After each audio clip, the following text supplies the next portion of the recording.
abonne-toi à MySports. Riva. Winnick. Le coup a été contré sur son petit numéro par Abdelkader. Et là, il y a Carrard qui a mis Abdelkader au sol. Les arbitres n'ont pas levé le bras.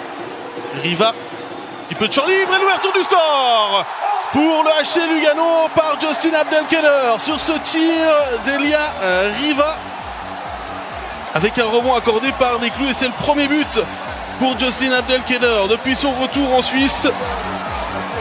Sa dernière réussite remontait à la finale avec Zoug le 1er mai. C'était déjà contre Genève Servette. Et Desclous peut-être gêné là par la tentative de Simon Lecoul de bloquer ce tir. Pour permettre à Fadini de rentrer au banc. Fadini qui va y aller de lui-même. Mais pour l'instant c'est une infériorité numérique des Luganais. L'égalisation de Genève Servette par Mike Fulmin du revers. Alors forcément je vous laisse imaginer que le nombre d'objets qui sont en train de voler sur la glace.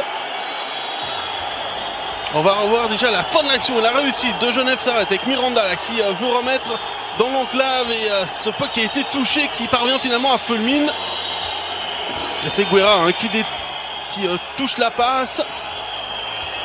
Et c'est Axe qui est allé manger un petit peu tout seul la bande.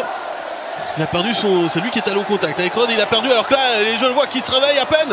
Et c'est la 2-1 par le capitaine Noah Rod sur ce service de Daniel Winnick. Et Winnick qui a été un petit peu surpris de voir son capitaine tout seul face à Schlegel. Alors je vous disais que les Genevois étaient en train de dormir mais les Luganais c'était pas mieux sur cette action.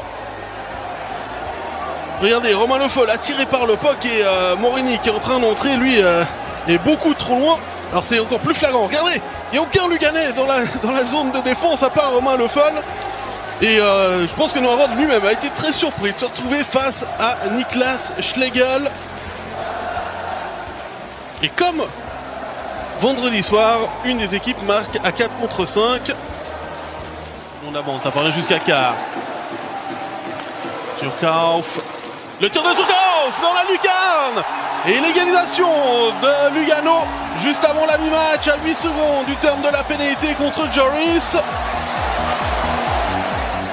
Superbe tir là de Calvin Turcauf pour le 2-2.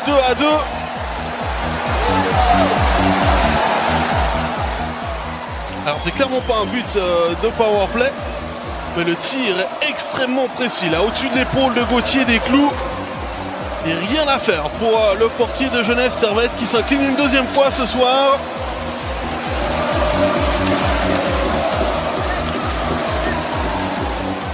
Je ne vois qu'ils ne parviennent pas à se dégager. Guerra, le puck qui traîne, la demande Desclous, ça insiste, le puck est toujours jouable et le but d'Elia Riva.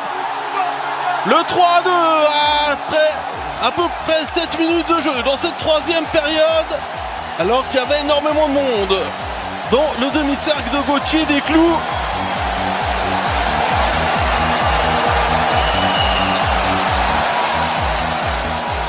Donc on voit le puck qui est toujours jouable. Il n'y a aucun Luganais qui gêne Gauthier Desclous. Les Genevois ne pourront pas challenger donc cette réussite, cette deuxième de la saison pour Elia Riva. Et Gauthier Desclous qui ne savait plus où était le puck, il est resté sur son poteau gauche alors que le puck était déjà sorti, vous le voyez. Et du côté de Genève Servette, on n'a pas su se mettre en opposition. Le coup de patin avant de servir son capitaine. Maurer, la petite déviation devant Schlegel, le puck est toujours jouable. Et Richard qui peut égaliser à 7 minutes 7 de la fin de la troisième période. Parce que du côté des joueurs, des entraîneurs de Lugano, on va challenger parce qu'il y a peut-être eu un coup sur Schlegel. On va déjà revoir l'action. Rod, le puck qui est dévié. Est-ce que Vermin sort le puck sous l'équipement de Schlegel? Difficile à dire. Avec cet angle-ci, il faudrait voir par au-dessus. Ah, le puck qui n'était pas contrôlé. En tout cas, avec cet angle-ci, on verra avec celui au-dessus. Le puck qui est... Ouais, c'est un peu plus compliqué. Mais sur l'angle précédent, il me semble que le puck était toujours jouable. En tout cas, les arbitres Arcobello à l'engagement qui remporte puck à la talon pour le 4-3. Lugano qui se qualifie pour les quarts de finale après 2 minutes et 27 secondes de prolongation sur un boulet de canon de Santeri à la talon. Le défenseur international suisse qui vit sa première saison au Tessin et qui peut qualifier sa nouvelle équipe sur cette réussite après l'engagement gagné de main de maître là par Arcobello. Et Lugano qui va aller défier le champion suisse, le Vezug, dès vendredi 25. Tandis que Genève Servette va devoir ranger ses équipements puisque ce sera les vacances pour les hommes de Yann Cadieux. Et c'est sur cette joie des hommes de Chris Maxorley que je te rends la parole, Alex, pour analyser tout ce qui s'est passé ce soir.